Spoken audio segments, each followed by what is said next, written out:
Oke guys, tiba lagi kita di seri perdana di MotoGP 24 karir season ke-9, tepatnya bersama Rizrio dengan tim Yamaha MotoGP 2004 livery. Dan inilah dia hasil kualifikasi dari MotoGP Qatar alias kualifikasi di round pertama.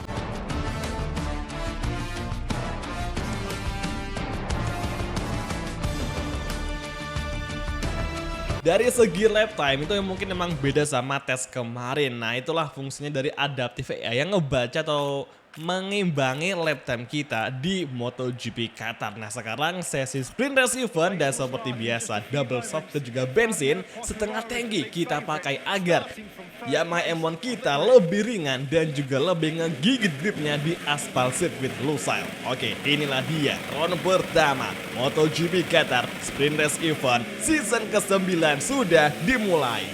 Fabio Quartararo take the lead. Kali ini Luca Marini Enea menyusul di belakangnya. Inside line kita ambil dan Rizrio mengovertaking Enea Bastianini. Namun Jorge Martin datang menyerang hingga di tikungan kedua. Kita masuk lagi perlahan. Oh, serang dari Enea. Langsung kita overtake kembali dari inside line. Masih side by side dengan Ducati Pramac Racing. Here we go. Exit corner menuju tikungan keempat. Acosta langsung kita susul. Namun sebetulnya belum ada kesempatan bagi Rizrio di sini. Oke, ada peluang. Kita ambil inside line. Nice sekali overtake yang sangat mulus dari Rizrio kepada Pedro Acosta. Here we go. Tikungan 6. Exit corner. Kini dua besar dikuasai oleh Fabio Quartararo dan juga Luca Marini. Yamaha M1 Gauloises sementara masih di posisi ketiga dan rekan tim dari Rizrio yakni Francesco Bagnaia, sang Jawa dunia MotoGP 2 kali, entah di mana dia berada. Oke, entry corner tikungan ke-10, bersiap-siap lagi exit corner, high speed cornering sektor ketiga.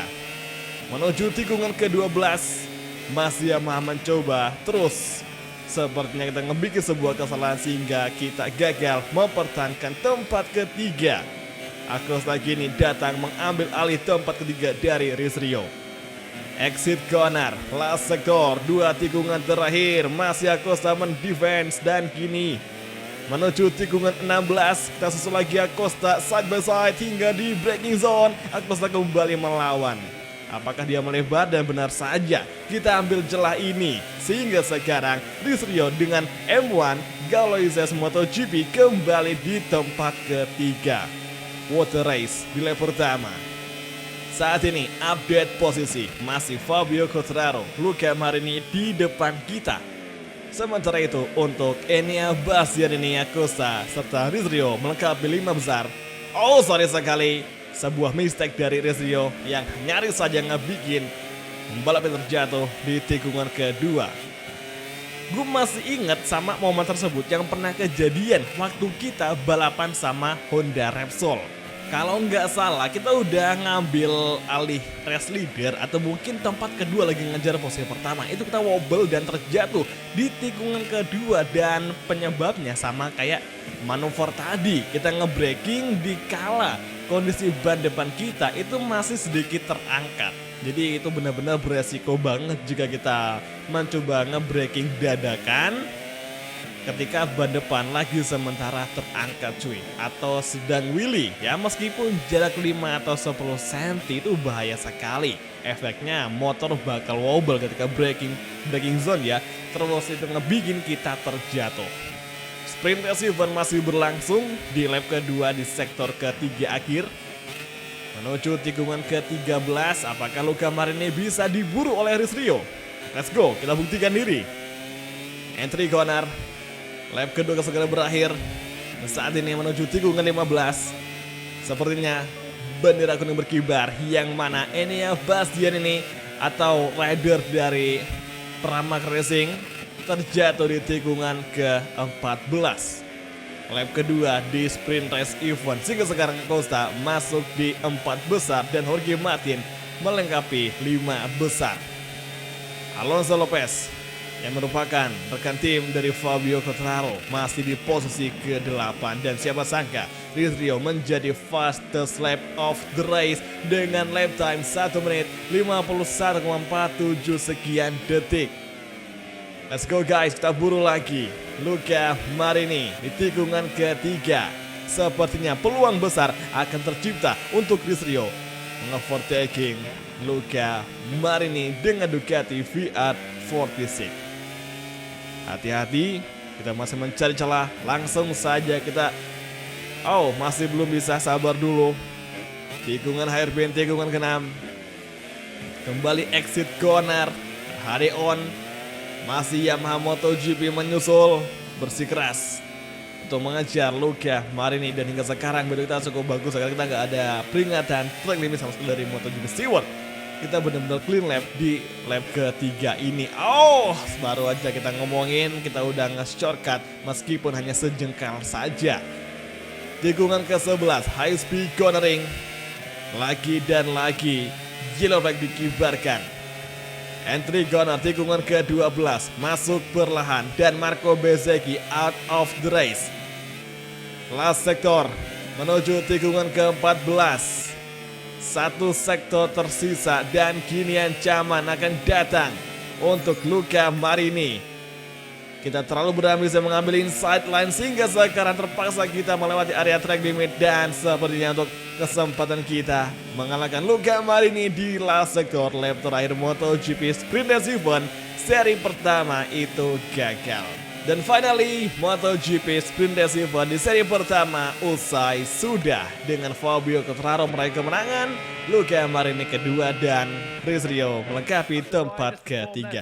Ya meskipun bukan tempat yang kita inginkan, tapi ini cukup kita syukuri dengan hasil yang sudah kita peroleh di balapan sprint kali ini. Semoga saja nanti di main race event bisa lebih bagus lagi. We're back on the main straight where everything's ready for the sprint podium.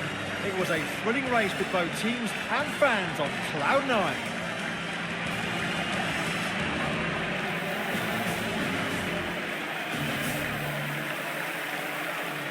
Let's move straight to the starting grid. There's very little time left until the start of the race. You can literally feel the Sesi race sprint sudah usai dan sekarang waktunya main race event. Oke, hari ini cuaca masih bagus dengan suhu yang nggak terlalu tinggi juga nggak terlalu rendah, dan suhu medium kita andalkan di main race event kali ini. Seperti biasa, Fabio, Luca Marini, Chris Rio start dari barisan terdepan. Oke semua, dan inilah dia sesi race kelas MotoGP main race event round pertama. Inilah dia season ke-9 kita mulai. Here we go, menuju first corner. Lagi dan lagi Fabio Quartararo memberikan gebrakan di tikungan pertama. Luca Marini mencoba mendefense, kemudian exit corner. Menuju tikungan kedua, masih Fabio menjadi race leader. Kita menyusul Luca Marini dari inside line, masih belum bisa. Kemudian pergantian dari segera kanan. Here we go, menuju tikungan keempat, sektor kedua. Kita mencoba early braking agar tidak melebar, kita ambil inside line. Nice. Pengereman cantik dan juga momen yang sangat tepat. Kombinasi yang sempurna. Saat ini satu peringatan. Rizky dapat dari MotoGP Stewart, dan gak masalah, masih ada 4 bat yang kosong. Tapi jangan sampai kita kasih full ya. Parah cuy. Agak sekali menuju tikungan ke-7. Entry corner lagi. Bersiap-siap. Selama 2 sektor kita masuki, belum ada pergantian posisi di antara bertiga. Mungkin bakal butuh lama ya di antara kita ini untuk saling beradu battle, saling side by side, bergantian posisi di 3 besar. Oke, kita ambil inside line, semoga bisa memiliki harapan untuk ngedeketin Luca Marini di sektor ketiga. Menuju tikungan ke-13. Dan sekarang sektor keempat sudah kita masuki. Selama 6 lap, 6 putaran kita akan menempuh untuk menyusul pembalap posisi pertama, dan 1 orang terjatuh yakni Miguel Oliveira. Braking zone, last corner. Keluar dari tikungan 16 menuju main straight. Masa kita mencoba side by side dengan Desmond GP24 aka Luca Marini, dan gini kita hempaskan dengan YZR M1 yang udah top performa. Lap kedua first corner. Rizrio sukses mengambil alih tempat kedua dari Luca Marini yang merupakan wakil dari Ducati VR46 sekaligus saudara dari Valentino Rossi, sang legenda MotoGP, juara dunia 9 kali. Masuki lagi tikungan keempat, kini Fabio Quartararo di depan kita. Kita tinggal nunggu aja momentum yang tepat untuk bisa mengovertaking si Fabio Quartararo. BTW kita race di sesi race utama ini kayaknya performa kita itu cukup meningkat. Entah performa kita yang meningkat atau mungkin gua aja yang ngerasa percaya diri sehingga kita nge-gameplayin pun ini benar-benar nyaman banget cuy. Gak ada kendala ya meskipun satu kali peringatan dari MotoGP Steward. Intinya sih kita pengen nyuri apex terdalam, tapi malah kecolongan nginjak area track limit cuy. Oke, sekarang exit corner dan 2 kali peringatan dong kita dapetin. Sial banget, tapi semoga tidak sampai melengkapi 5 peringatan karena efeknya bakal parah. Kita bakal dihukum long lap penalti dan itu ngebuang-buang waktu. Apalagi kalau posisinya kita dalam sementara pengejaran alias ngeburu pembalap yang ada di depan kita. Jadi sebisa mungkin mulai saat ini kita harus meminimalisir namanya track limit. Last corner, here we go. Keluar dari tikungan 16 menuju main straight dan menuju first corner. Lap ketiga kita masuki sekarang dan Rizrio menjadi fastest lap of the race. Nyaris saja Rizrio memblok pas Fabio Quartararo dan kita pun melebar akibat pengereman yang terlalu late braking saking ambisinya. Walah kampret banget. Kok kita udah ngelebar, kita nggak ngedapetin manfaat dari itu, kok ia malah dikasih peringatan lagi loh ini. Ya Allah kacau sekali dong. Jadi kita sekarang tinggal 2 bar lagi peringatan yang tersisa. Kapan kita bikin kesalahan lagi? Kita masih bakal langsung double LLP. Jadi kayaknya sih mulai sekarang untuk menghindari yang namanya long lap penalty, gue bakal coba main hati-hati dan gak seagresif di lap sebelumnya. Ya mungkin kalau di lap sebelumnya kita bisa kenceng karena emang kita nggak terlalu mikirin soal resiko track limit. Tapi sekarang ini masih lap ketiga awal dan kita udah ngoleksi 3 peringatan dari MotoGP Steward. Kita harus menjaga, kita harus merubah gaya balap lebih halus lagi nih guys ya. Dan seseorang terjatuh sehingga mereka juga out of the race, yakni Miguel Oliveira. Jatuh 2 kali dia berarti. Yang pertama tadi, terus yang kedua ini yang ngebikin dia out of the race. Wajar sih, masa iya 2 kali crash motornya masih bagus kan, nggak mungkin banget cuy. Ya semoga aja Miguel Oliveira next race bisa ikut balapan lagi. Tepatnya di seri Portugal di sirkuit Portimao di Algarve. Lap ketiga akan segera berakhir dan kini untuk jarak kita dengan pembalap nomor 3 yakni Luca Marini itu 1,5 detik. Ini terbilang sangat jauh sekali. Sementara itu gap kita dengan Fabio Quartararo itu berjarak 0,675. Dan kalau kita bisa mencuri pengereman di first corner, ini bakal lebih rapat lagi. Mari kita coba masuk perlahan dan Fabio melebar sehingga sekarang Rizrio langsung ngedeketin gap dengan Fabio Quartararo 0,3 saat ini. Ya meskipun agak menjauh tapi nggak masalah, kita bisa deketin lagi. Oke, tikungan 3 menuju tikungan keempat. Kita geber lagi. Kita mencoba light braking. Semoga tidak melebar dan tepat di apexnya atau di titik terdalam tikungan. Ini sangat bagus sekali. Kita akan mencoba nempel, kita bakal coba untuk memberikan sebuah pressure kepada Fabio Quartararo saat ini supaya nanti dia mulai ngerasa cemas dan gugup atas kehadiran dari Rizrio di lap keempat ini. Tersisa 2,5 lap lagi, race akan segera usai. Apakah Rizrio mampu mengalahkan Fabio Quartararo? Tapi ingat, meskipun kita dalam posisi mengejar atau ingin memburu Fabio Quartararo, ingat kita udah 3 kali peringatan dari MotoGP Steward, yang mana kita harus lebih balap supaya lebih harus lagi, supaya lebih sopan lagi agar tidak sampai kita dihukum long lap penalty dengan alasan peringatan MotoGP Steward kita udah full. Track limit nge-shortcut collision dengan pembalap lain sebisa mungkin harus kita hindari.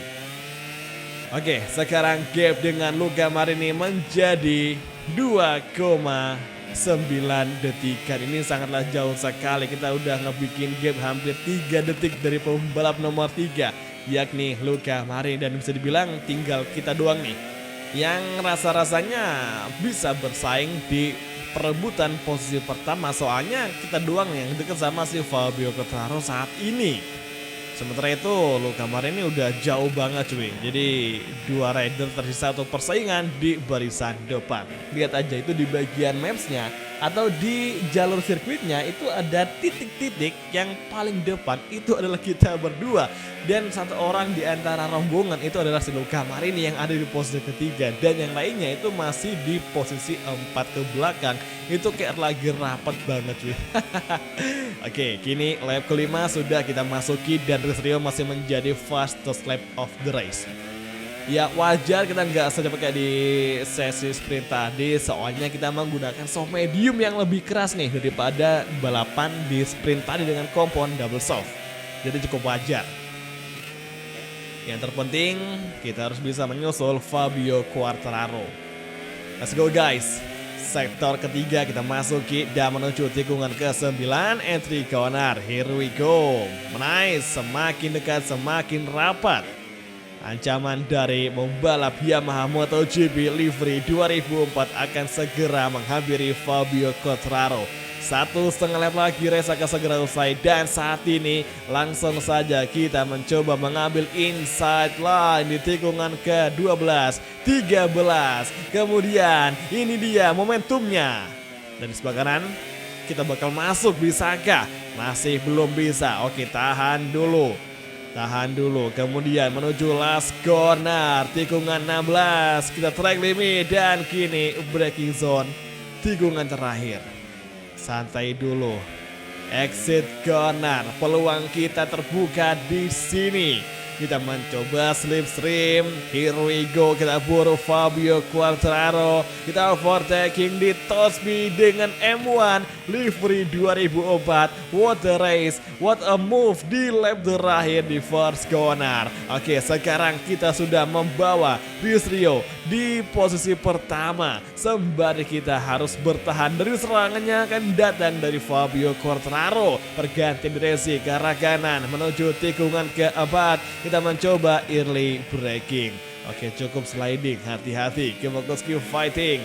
Setengah lap lagi race akan segera usai kawan-kawan. Gak nyangka kita bisa ngeburu Fabio Quartararo itu di penghujung dari lurusan sirkuit Qatar. Itu mantap banget sih asli, karena ya mah gak nyangka aja bisa sekencang itu di top speed dari track ini. Ya semoga aja itu merupakan kebaikan di awal musim di season 9 MotoGP 24 karir bersama Rio. Let's go guys, tikungan ke-10 masuk perlahan.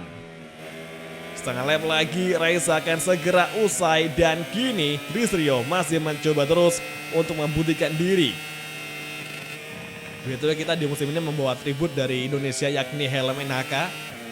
Jarang-jarang kita pakai helm NHK di MotoGP 24 karir dan sekaranglah waktunya, karena ya kalau boleh jujur dari segi desain shellnya atau batok helmnya gue paling suka KT ketimbang NHK. Namun karena banyak juga yang minta untuk kita menggunakan NHK, maka kita gunakan di musim ini bersama Rio 6. Let's go guys, exit corner menuju finish line. Here we go. Race pertama main race event Qatar GP. Rio meraih kemenangan bersama Yamaha M1 Livery Yamaha Gauloises MotoGP 2004. Top 3 dikuasai oleh Rio, Fabio dan juga Enea Bastianini, dan sayangkan Luca Marini tidak mampu mempertahankan 3 besar sehingga Luca Marini hanya mampu finish di urutan keempat saja. Sementara itu Brad Binder, Ogura, Acosta, Rins, Pecco, serta Jorge Martin mengambil top 10 di race Qatar main race event. Kemudian yang berada di posisi paling akhir di race kali ini kita bakal cek terlebih dahulu, dan ternyata ada Miguel dan juga Fermin Aldeguer. Meskipun Fermin menjadi fastest lap, tapi dia masih belum mampu bersaing di 10 besar maupun 15 besar. Oke, di klasemen gak ada yang nyangka kita bakal ngedapetin jumlah poin yang sama dengan Fabio Quartararo dengan 32 poin. Cuy, ini gokil sih. Dan kenapa meskipun poinnya sama si Fabio paling unggul? Karena kemarin Fabio Quartararo mampu finish di posisi yang lebih bagus di sprint race event. Jadi itulah penyebabnya. Meskipun punya sama, tapi race masih panjang ya. Untuk round masih panjang. Semoga aja persaingan di musim ini nggak kalah seru sama musim-musim sebelumnya. Oke, kita bakal cek dulu di klasemen tim. Kira-kira siapa yang menjadi pengisi puncak di klasemen tim untuk sementara waktu, guys. Dan ternyata Yamaha MotoGP, alhamdulillah kita kombinasi Pecco sama Aris Rio mampu membawa Yamaha di klasemen tim menguasai puncak klasemen. Ya, semoga aja di next round MotoGP Portugal di Algarve kita performnya bisa sebagus di race GP Qatar. Jadi kalau gitu terima kasih nonton dan sampai ketemu lagi di video MotoGP 24 karir untuk episode selanjutnya. Thank you, bye dan ciao guys, sampai jumpa. The fans are rightly celebrating them after watching a wonderful race.